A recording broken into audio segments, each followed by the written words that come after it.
Welcome back to the Impact Driven Leader podcast. There's your host, Tyler Dickerhoof. Man, excited to be here. Now, I have a treat conversation with Gil Winch. Gil is the author of the book, Winning with Underdogs. Hopefully, if you can see that without reflection, if you're watching on YouTube, he and I have a tremendous conversation about a couple, I would say, very relevant topics. And this book was written in the last year, but it comes from the work that Gil has done at his own job, Yachol, which is in Tel Aviv. And they specifically hire underdogs, those people with either disabilities or from racial or conviction type backgrounds that maybe aren't employed in other places. The reason why, you'll learn why Gil has chosen to employ these people. But one piece that I want to share with you as we get into that conversation is being willing to say, why do we have some of the biases that we have? I share in this conversation about my friend Joe Delagrave. Joe and I, he's a previous guest. Joe and I got introduced actually a couple years ago on Clubhouse. Joe is paraplegic. Joe is confined to a wheelchair. He broke his neck when he was 18, 19. You can go back to the episode and listen to that. And as I was reading this book and I was thinking about Joe, and he and I have this conversation before this airs, wow, I hadn't necessarily thought about all the challenges he's had professionally. He's a speaker. He's a wheelchair rugby athlete coach. But yet I thought about the instances where, did he get excluded from jobs because he's in a wheelchair? He was a football player. Did football coaching opportunities say, no, sorry, we can't accommodate? I don't know. I pose and ask those questions. Those are the thoughts that came to my mind. And I stop and ask you, be preparing you to listen to this episode, watch this episode wherever you're listening. Who are the underdogs in your life that maybe you're not thinking about or discounting or understanding what challenges they go through? It's an impactful thought. I'm going to leave that with you. We'll catch up at the end. Enjoy this conversation with Gil Winch.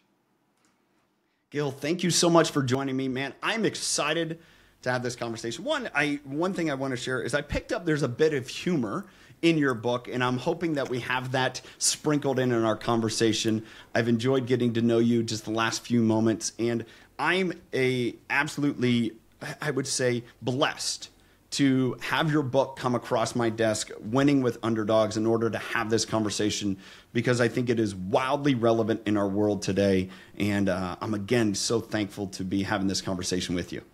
Thank you so much. It's my pleasure.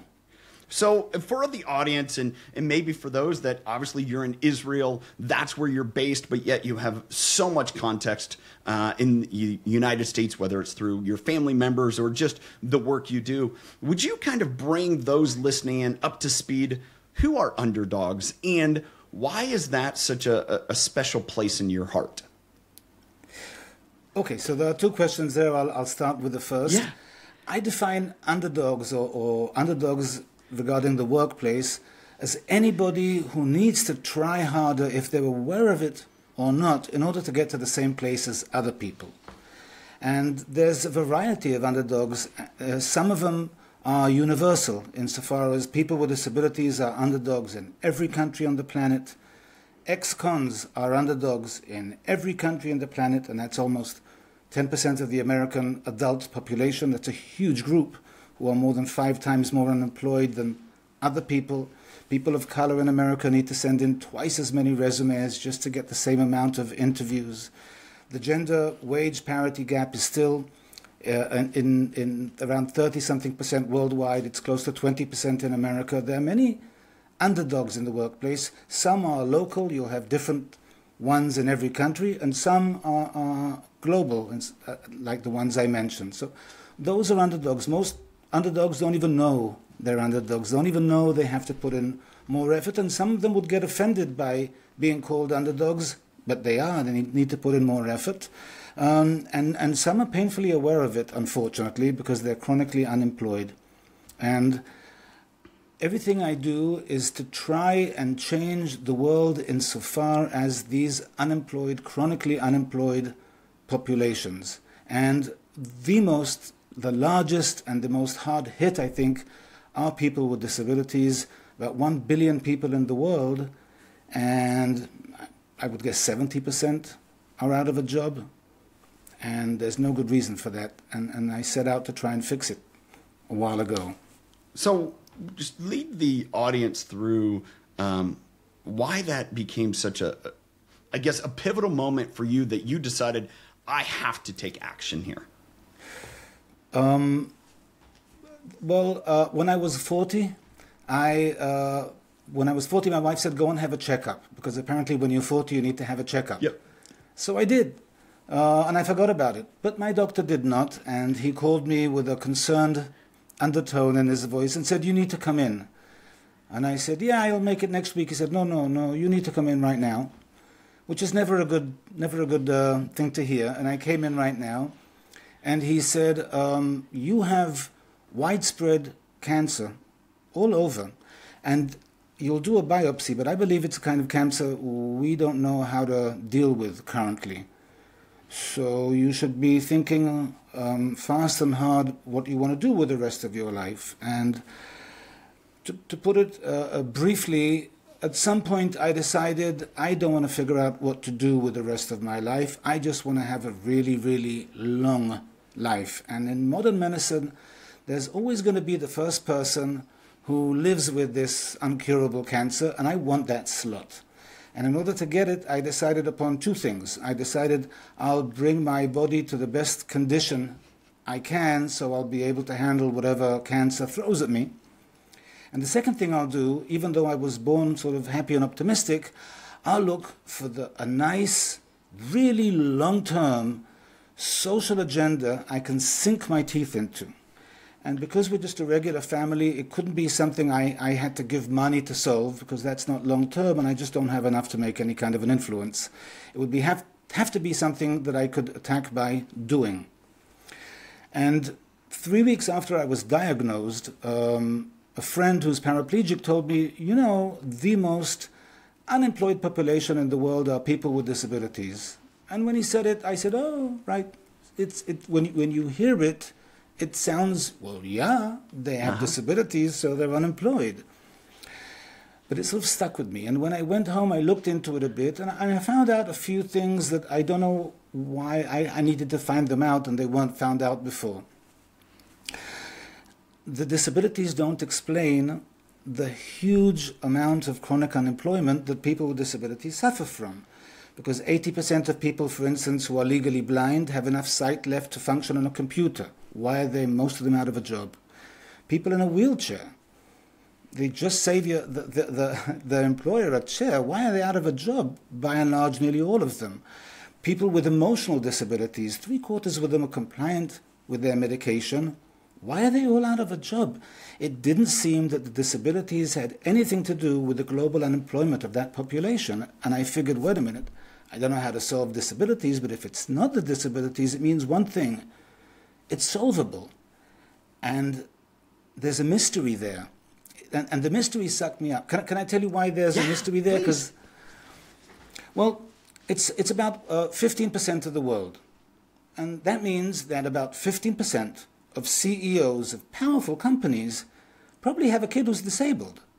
Why has nothing happened?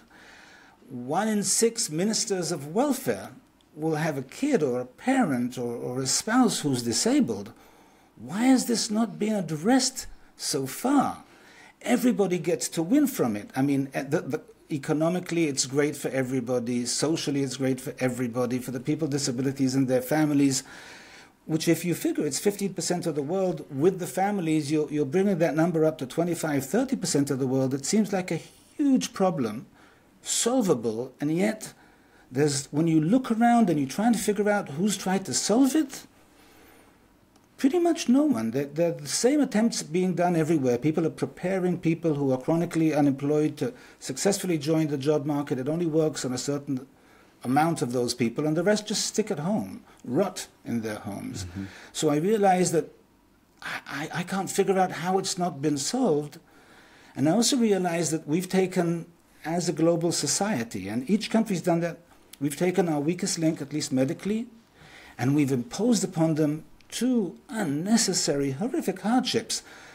We've made them the poorest amongst us, because disability pensions, unless you're Swiss, are always way below minimum wage.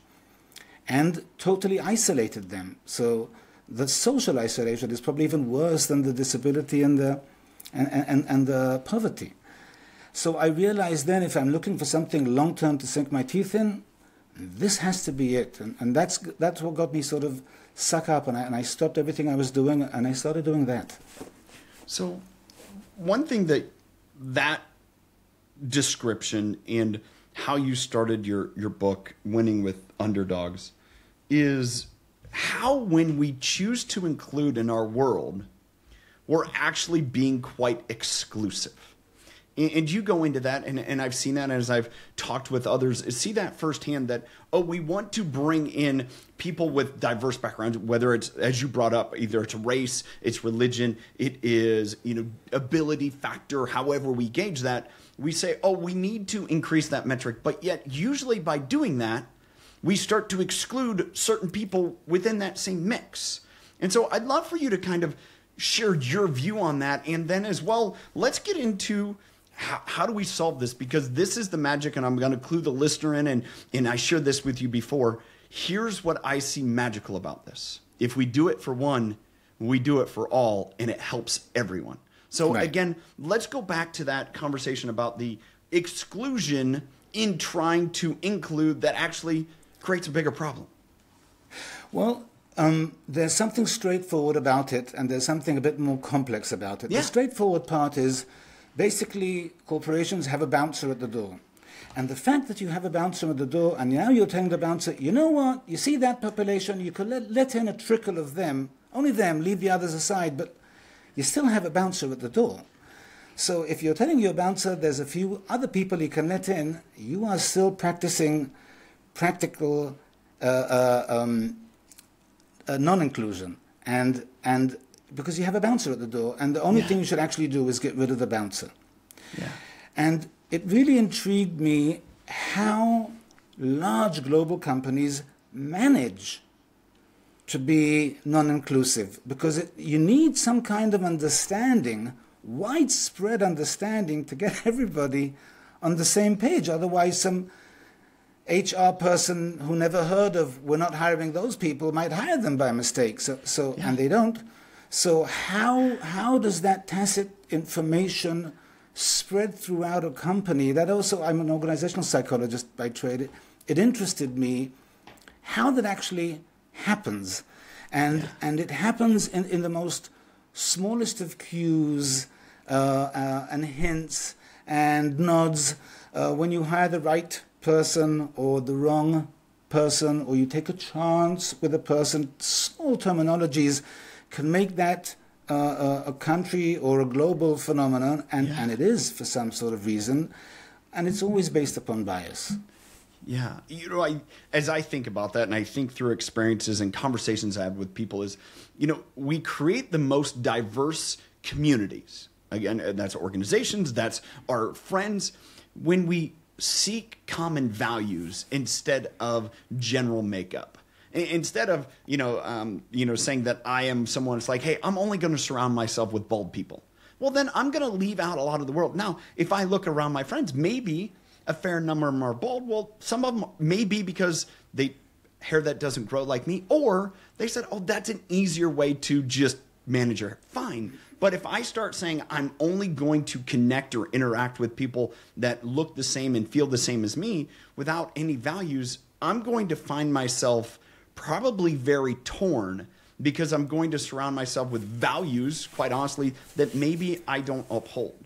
But if I'm willing to say, hey, none of that matters, the race, the background, the religion, the ability, inability, if that doesn't matter, and I just start looking at the values, what's important to you, and as you share in this book, and as we're having this conversation, caring for people and giving people opportunities is a value of mine. And as I think about that, and as I'm reading this book and realize there are people in my life that I didn't realize were challenged with this, then now I have a better perspective. I have a very close friend who's paraplegic. He ended up being paralyzed as an 18-year-old. And as I read this and I thought about, what challenges has he had professionally that I've never stopped and thought about? Because on a values basis, we're the same people. And I didn't necessarily realize the effect of him being in a wheelchair, a motorized wheelchair, that has affected his professional opportunities. And it's like, oh, wow, now I need to go have that conversation with Joe to say, hey, clue me in here, because I was blind to it because it didn't matter to me because our values were the same. I often tell people this: try and spend one meeting you're in, the whole meeting, just one, when you're about a foot lower than anybody else. Do it on purpose. See if you can make it through the whole one meeting. See if you can make it through an hour. And then maybe you'll get some kind of perspective. What happens to someone who is just sitting on a chair? And by the way, 80% of people with disabilities acquire them along the way, aren't born with them. So everybody has a chance to join the group, basically. But I wanna pick up on something you said, which is so dramatic to me, and it's another thing I just don't understand how it just not out there. But I think that a word you used, and I use often, caring, is the most important word in leadership. The most important word in leadership. If and I don't believe this academically, I believe this as a practitioner. I manage a few hundred people, and most of them are complex people. And I've had my own company before with able-bodied people, regular mainstream people. When people feel cared for, not as an asset, as an individual, they will give you everything they have to give. That's the most powerful motivator you can, as a leader, give to people. Make them feel that you care for them as individuals. And there's a technique of how to do that, and there are things you need to do in order to make that happen. But once you make that happen, you will have the most loyal, productive, engaged team you can think of, on the one hand. And on the other hand, if you go to Google Scholar and put in leadership or management and caring, you won't find anything coming up. You'll find a bit of caring home literatures, and you'll find a bit of caring in schools, and you'll find caring as an asset. Let's help the company make the most of them, but not as individuals. And that blows me away, because anyone you ask, they'll tell you, no, that's a hugely important feeling for me. And it doesn't matter if they're employees or in the army or anywhere else. I need to feel cared for as an individual, and then I'll give you the best I have to give. But it's not even registered as a relevant word to management and leadership, and that really blows my mind. So we're at a crossroads, because we can go very deep in that piece. But I want to give some time. You share in the book, and we've touched on it a little bit, 3 different areas. The one ending with the conversation we were just having about that caring and about changing a workplace. But I want to just circle back so we make sure we give enough time to the idea of this DEI. Being transparent and understanding that as much as we try to implement DEI training, going back to what we said a few minutes ago, we actually make it worse instead of actually better. We're starting to now be exclusive and or segregating in our attempt to be inclusive, and we don't realize it. So I'd love for you to discuss that idea of transparency and why it's so important for us as people talking about it, instead of saying, oh, can I say that? To say, hey, that's what's really happening. If we need more people of different race, background, and ability in our organization, then we're saying if we actively go in and find those people, we're going to exclude other people. Instead of saying, hey, okay, we understand we need to change the dynamic, but let's just go find people and not worry about who they are. So talk a bit more about that and your solution to what organizations can do there. So I think there are populations that are out of the workplace just because of pure bias. They don't lack anything. They're not worse or better even than anybody else. It's just the bias that is keeping them out, which is most of the populations out there. It's the same with immigrants or with LGBTQ plus people, or with people of color in America, or with different sections elsewhere in the world. It's just a question of bias. But there are people out there that it is more difficult to employ. It's more difficult to hire them because they demand a certain effort, or they demand you to do things a bit differently to enable them to successfully join the workplace. Now, let's forget we live on the world, and let's build a different world, just a regular one, but similar to ours. And I'll say it doesn't matter who, but there are certain populations that you need more effort in order to employ. But they're all employable, and when I say employable, that they can all reach regular productivity. But you'll probably need to put in more of an effort or more time to get them to the regular productivity stage, right? Who should be doing that?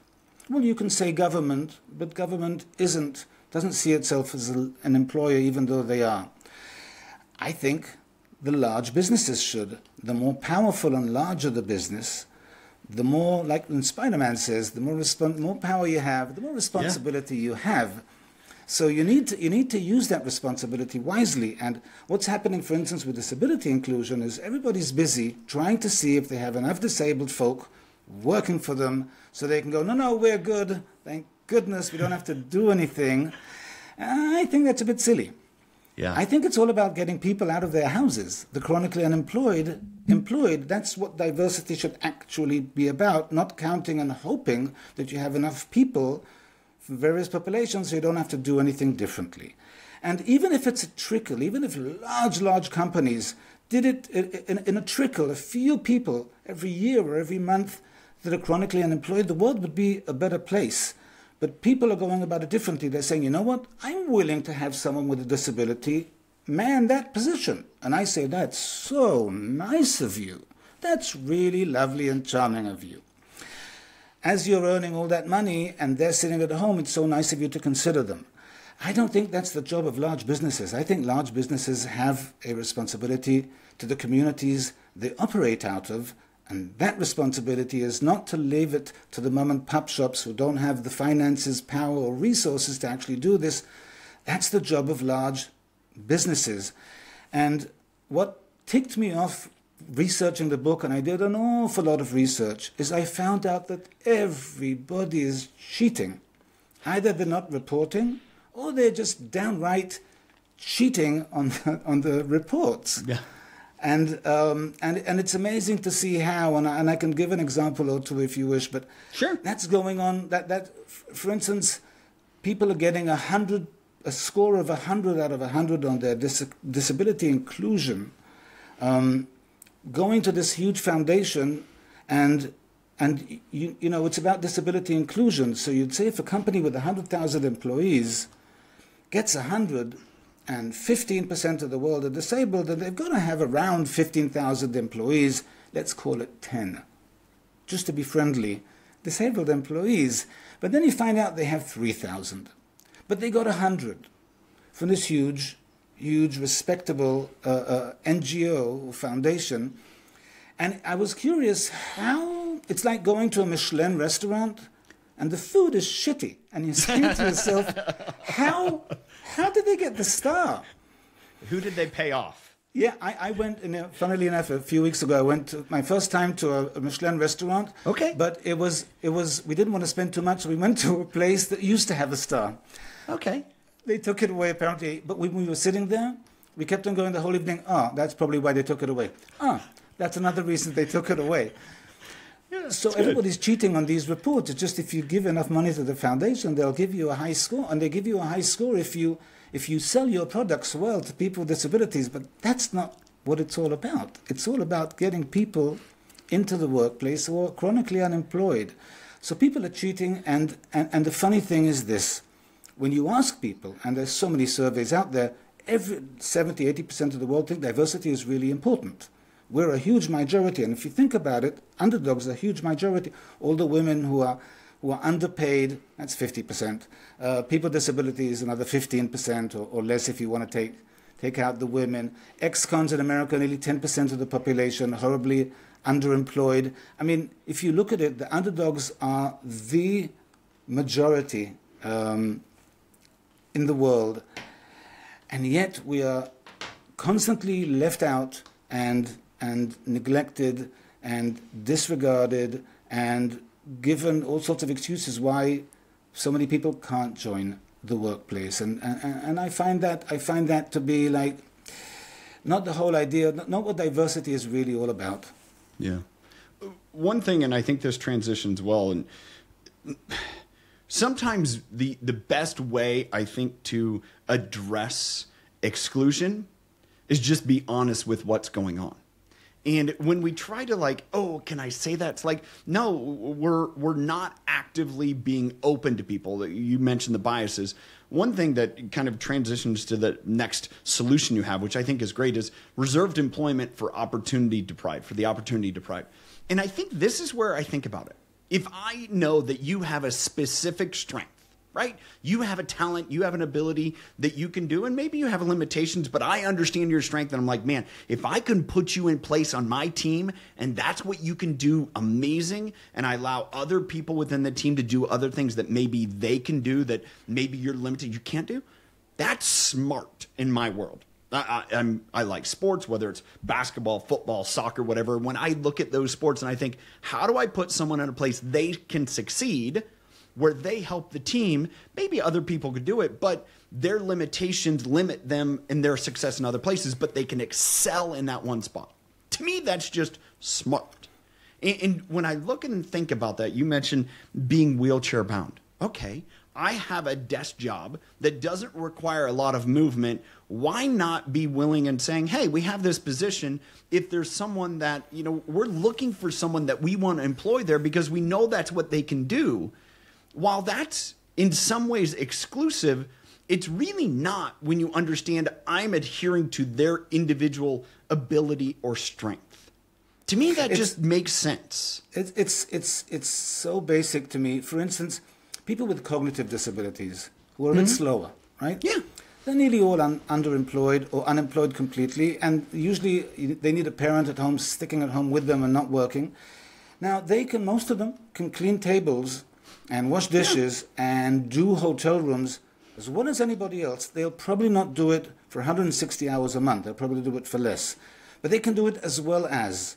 And I found only one coffee shop chain in the world that says, you know what, when it comes to cleaning tables and dishes, we're reserving these jobs for people who have lesser options, people with cognitive disabilities.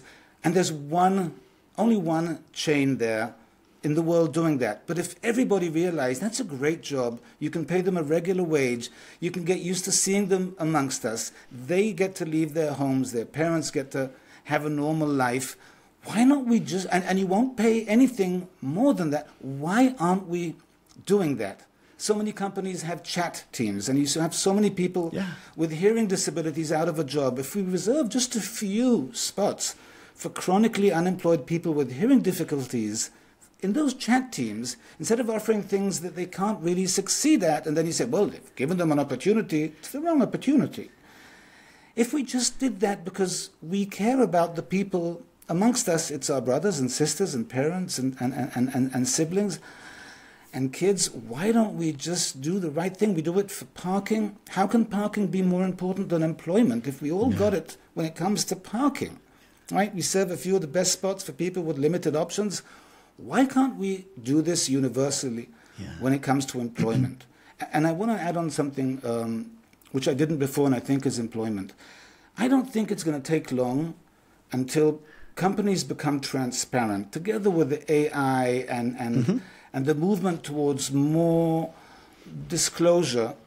It won't take long for us consumers to actually know that this shoe company doesn't hire ex-cons, and this shoe company does. And then you can have 24 million American ex-cons with their families. That probably brings that up to 50 or 60 million. Huge buying power, deciding, well, I'm going to buy shoes from them and not from them because they exclude people I care about.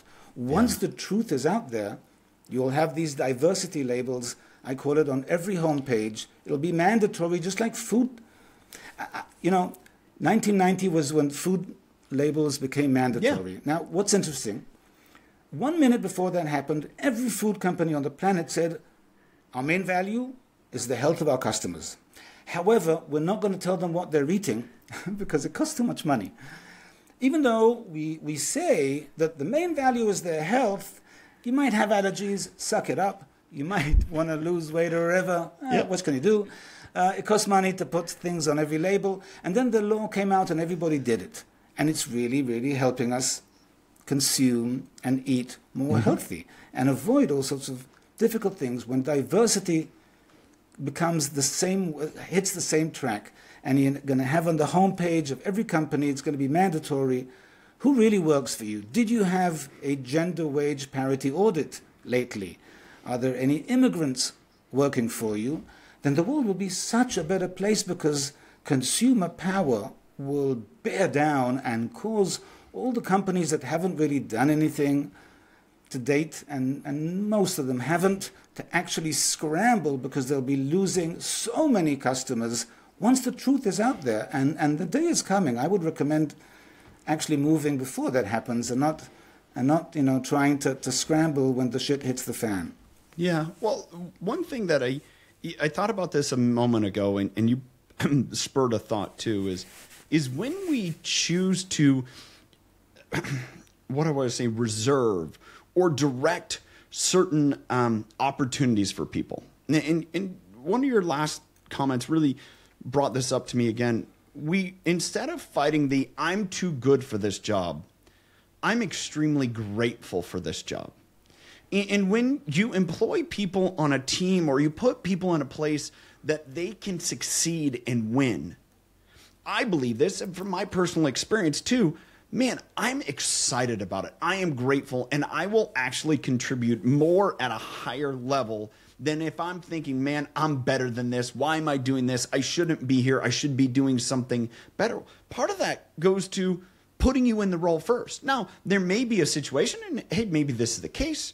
We go back to the coffee shop and say the coffee shop, as you mentioned, they reserve employment for people cleaning tables. But someone walks in and they have every ability in the world, maybe more than what the table cleaner is, and said, I want to work here. Great. You know what you're going to do? Because everyone starts here. You're going to clean tables. But we see you being able to manage this facility. Why are you cleaning tables? So you understand that. So when we hire people and that's what their expertise is, that you appreciate it. But I have something so much more in potential for you because of these skills. I'm not going to limit you there and make you prove yourself. I'm going to guide you through the process. To me, if we were to approach it in that way, we now start to have people that are engaged, and they're like, yes, I appreciate not only the person that cleans this table and why we're reserving employment for them, but I also see that you believe in me, and that develops that culture of caring that you've talked about. Which again, it doesn't matter to me if it's a racial, if it is a belief, it is a disability, ability. If we create cultures of caring, we're going to get more from everyone, even if they're the most able and talented, whatever it may be. If we have a culture of caring, we do all the hard things that you've talked about, we'll get more from everyone. Absolutely, everyone. And it's scientifically proven if you connect all the dots. We, for millions of years, provided within a tribe 50 to 100 people when we were primates, when we were hominids, as humans, only until about 200 years ago, the Industrial Revolution, have we started leaving our homes to work for others who know nothing about us, and at the best we're assets. And the figure is that about 70% of the people in the world are suffering emotionally at their jobs, which means that they're not doing the best they could at their jobs because they're suffering emotionally, and people who are suffering emotionally can't give you the best they have to give, because we evolved to work within a providing warm atmosphere, and everybody would get more out of it. And I need to tell you, we're a call center. Mm-hmm. We are considered extremely professional as a call center, because my staff, my managers, my employees stay 4 to 5 times longer than any other place. So they're so professional at this point. We do things better than our actual customers who call to ask us how to do things, because we've been doing it for 10 years and they've all turned over 5 times since then. And I have at least 10 staff members who are constantly being people are trying to steal them away to work for like twice as much money, because we took people who seemed to have a certain amount of ability, and we found out that once they got their confidence back, that they have amazing ability and they're amazing at what they do, and they moved forward, and you can find such diamonds in the rough if you do the caring culture thing and you give a chance to everybody and you reserve some spots, because other people say if that's the caring they show to people who don't work here yet, then they're really going to care for me as an employee, and it impacts everyone. And then you say, well, if that guy who can barely see can do that, and I'm doing the same thing, I should be able to do it happily as well, as at least it pulls everybody up. I've never seen any downside to this. You know, it's like saying to CEOs, you can earn more by just being nicer and creating a nicer culture. And most of them go, yeah. Leave it at that. There was a quote, there was a piece in your book, and I took a picture of, actually shared it on social media today, and this is the comment: managers get things done. They conduct behavior and output. Leaders conduct emotions. They make people feel safe, worthy, and respected. You used a story, an allegory, an illusion of being on a floor level and having an elevator elevate you as a leader, and how that changes your perspective where you lose touch. I want to put that in mind to not only yourself but the listeners, but say, why did we get to a point? If you shared earlier, we used to work with our families. I grew up on a farm. I worked with my family, right? That makes sense to me. And yet we go to workplaces or we go to teams and we go to other environments and you're like, these people are not nice.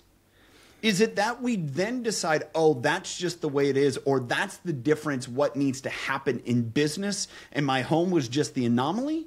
Why do we, and going back to your organizational psychology background, like, help me unpack that. Why do we feel in our society, in the business world, that is the way to go about it, that if I'm on the elevator and all of a sudden I am just hierarchically, I can see more, so therefore I need to do so with less caring? Why do we do that in leadership? There's actually a very good reason.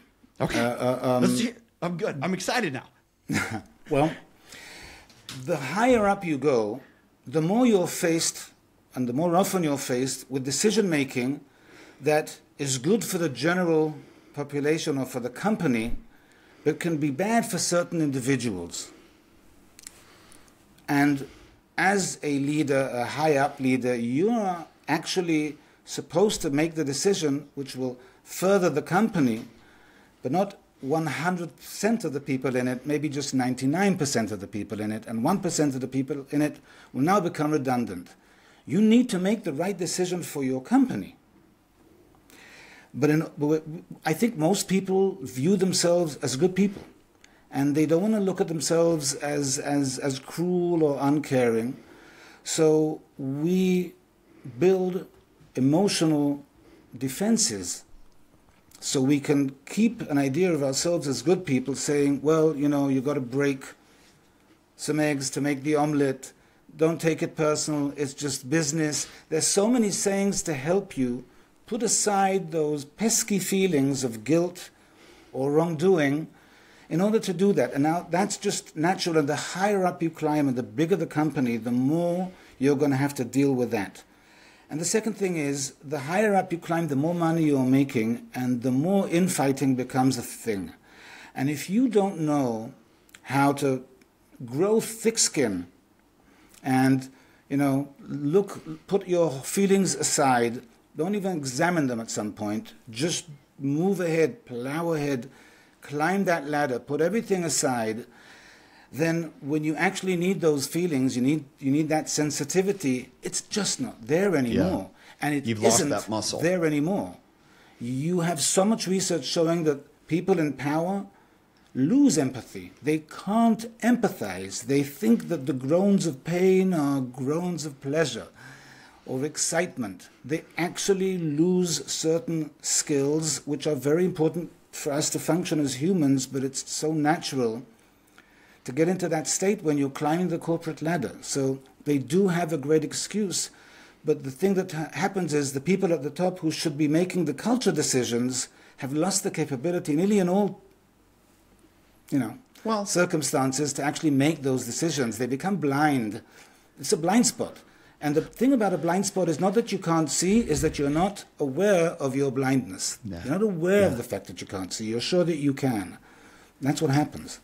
So to me, the solution to that, and it's good to understand, to me, the background, it's context. You mentioned, and you started off our conversation, I want to know the origin story. Why are you have the experience you have? From that, you start to be able to understand the pitfalls, the potential blind spots. So for you sharing that, and again, reading through your book and picking that up, is even more reason to say, as leaders, as we develop leaders, that we put into place ways to expose the blind spots and say, hey, as you climb the ladder, that's great. You're going to be faced with challenges, and you're going to have to make tough decisions. But here's the one thing that you need to find a way, and we will work to you to find a way. The closer that you stay to people, the closer that you're in connection with people actually doing the job, appreciating what they're going through, then you'll be able to make those decisions and have at least the mind and heart of people in that decision. Doesn't mean that you don't make the decision. Maybe you need to lay people off. Maybe that's what's best for your organization. But instead of just saying, hey, send the email, lay them off, you go down and sit with people and you say, hey, here's what's going on. And I am committed to you, and I'm committed to this organization. And part of my commitment to you is saying, it's not going to work anymore. How can I find you the place where it's going to serve you? Because if my commitment as a leader to the organization, I take care of the organization. But I'm also going to take care of you, and I'm going to care for you, and I'm going to say, how can I help you find the place that is best for you? I've heard of so many leaders doing that. And this is what I find when I read about Have you heard of many leaders doing that? Yeah. Well, I think of Alan Mulally. Alan was the CEO at Ford. In his book, the book about him, American Icon, and he goes through it and he shares it, that he started there and he said, hey, this is the way we're going to operate. And if some of you may choose to, some of you may choose not. And you know what? I care about you, but you just can't do those things here. So if you're going to do those things here, you no longer have a place here. I care about you. I'll help you find another place, but it can't be done here. And to me, that's an example of choosing to care more about the people than not. But you have to care about them all, because if you don't care about the people, then you don't care about your organization, because your organization is the people.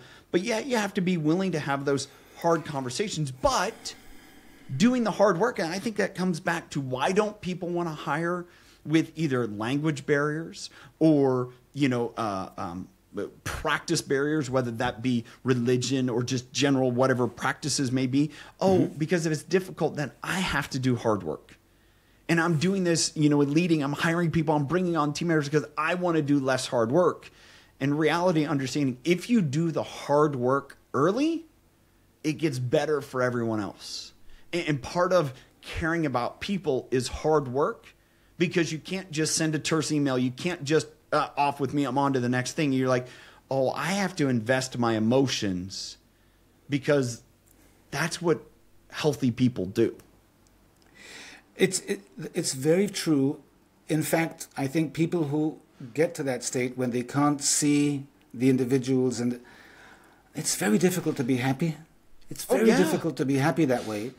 And you'll earn less that way. But unless you actually are active in grounding yourself throughout the upward journey,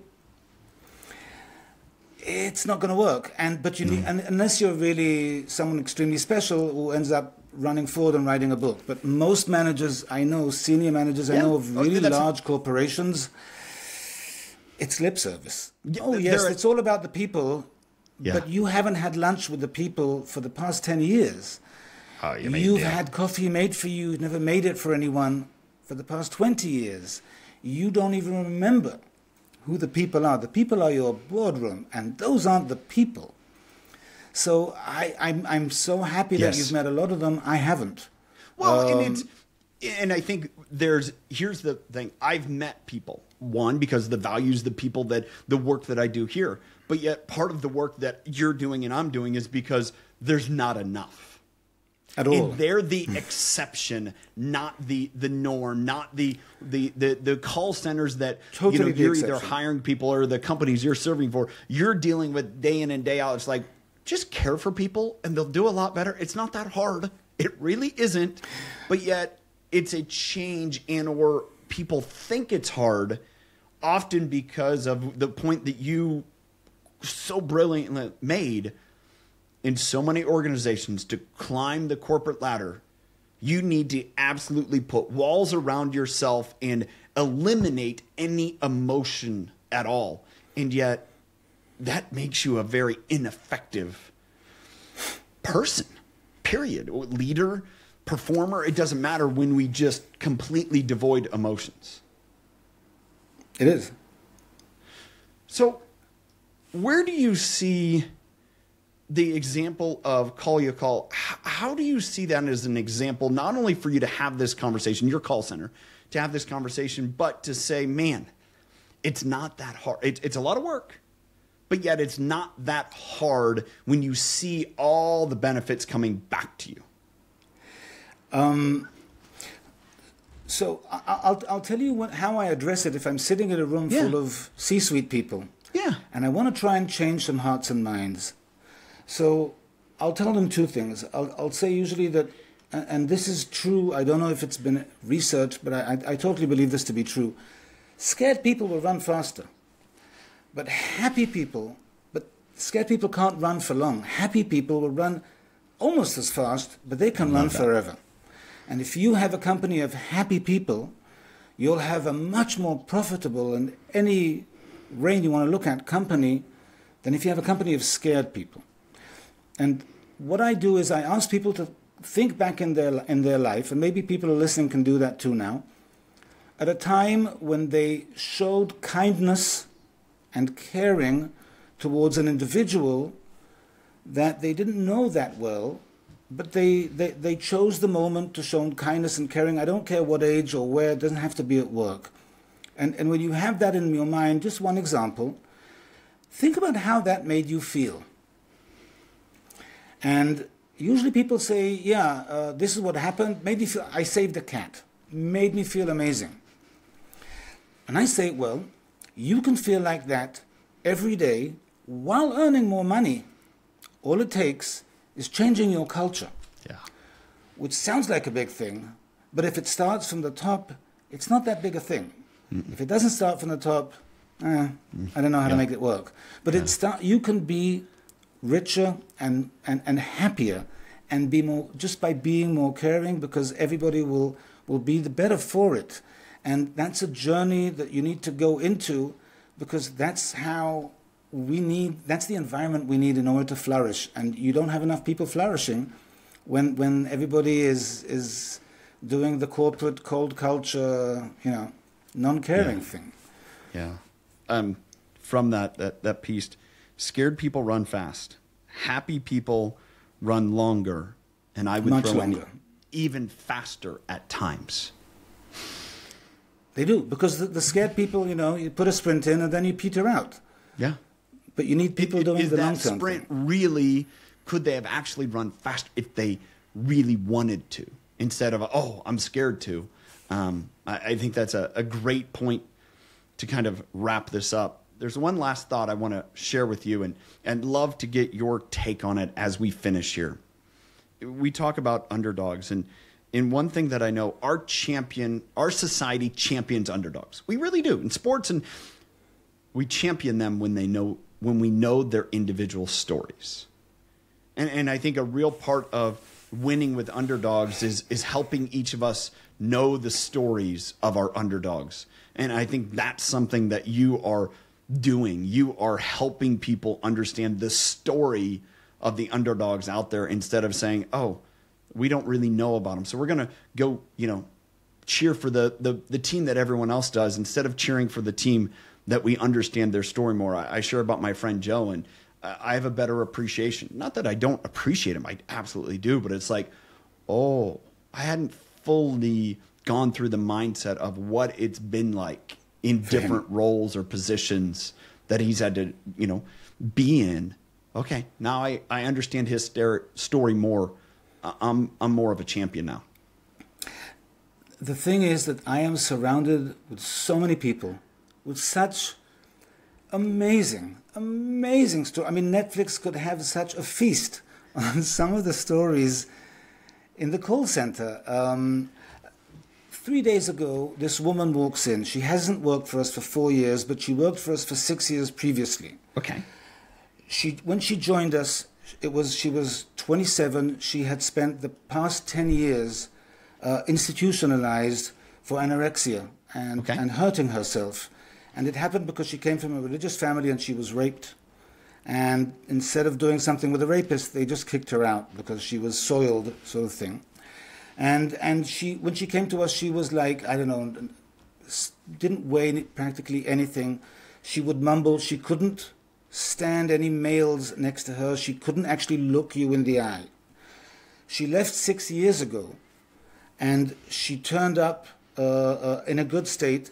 She left married to someone who has a bakery. Now, this is someone who is anorectic, and she's marrying a guy with a bakery. She discovered she has amazing talent for writing poetry. Now, I'm not good with poetry.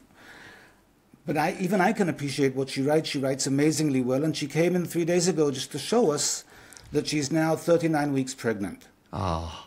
Now, you take this wonderful, wonderful woman who's had such a horrific life with no fault of hers whatsoever, and she talks about her story, and everybody gets uplifted from it, and everybody gets hope from it, and everybody gets to go home with a great feeling from it. And I have hundreds of people like that around me every day. It's such a great place for getting perspective on really what's important in life, and how people, when they actually get a chance, can blossom in ways that you wouldn't even fathom. I think it's such a wonderful thing to do and experience, and I really think I have the best job in the world. I wouldn't change it with anyone. I just think more of the world should adopt some of the things we're doing. Yeah. Everybody would earn more and be a happier place for it. Well, I think there's also a point of this. Earning more doesn't have to be in dollars.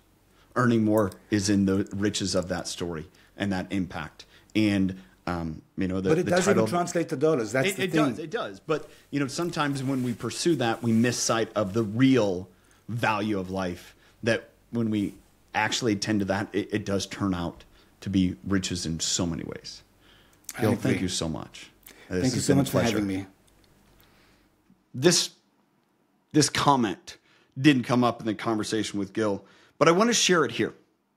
As you've listened to that, as we've talked about who are underdogs, how we can reserve employment, creating a caring culture, but as well,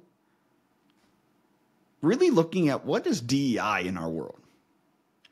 And this is where I believe it's a tool that we've tried to use. You've heard maybe the adage is, don't try to use a screwdriver when you need a hammer. Maybe you need to hammer in a nail, use a hammer, not a nail, right? Use the right tool.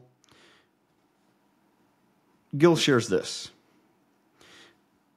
Current managerial practices and training programs usually don't focus on managing by caring. And many managers probably feel they don't possess the necessary toolbox to adapt a caring managerial style and remain an effective manager. Part of what I'm doing here and that last little bit from Gil was to say, hey, how can we focus on what's real impact? Not saying, how do I make more of our, bottom line, but really, why are we doing what we're doing? You go back to previous guests, whether it's John Vigero, to Will Gadara, to Steve Miller. Steve, who at, Millwood, they hire a lot of actually convicts or challenged people that can't get jobs anywhere else. It's dirty, hard work, but they're grateful to have a job. And I think back as I was reading this book and thinking about this conversation with Gil, he's an example of someone who's doing something different in our world that he's approaching. Now, he's hired staff. He has a chaplain. Why? Because he understands that's something people need. It may be different work. It may seem hard. But I know this, every time in life that I've been willing to do the hard, meaningful work, I've been rewarded. And I'm going to encourage you listening in, if there's an opportunity for you to win with Underdogs, to reserve employment, or just think different about it, you're going to be a better leader because of it. You're going to choose to see people in ways that you didn't see. It's practicing some empathy muscle. I had a conversation yesterday as part of the Impact Driven Leader Roundtable, and we talked about at what point that empathy seems to just run out. My caution that in using some of Gil's words is no, empathy doesn't run out. We lose perspective. We lose clarity. Having more clarity and understanding and addressing the situation it is actually invigorates and makes empathy more worthwhile. I hope you got value from this episode. I'd love for you to go check out Gil on LinkedIn. As he shared, he doesn't do a lot social media. If you can pick up the book, Winning with Underdogs, I think you're going to be benefited just to see a different perspective. There's a lot of great, valuable information. As well, I'd love for you to rate, review this podcast. Help this story get into the ears and minds of more people out there, because our underdogs deserve it. But as well, we deserve to create a culture of caring in more organizations. Thanks for being here. Until next time, have a good one.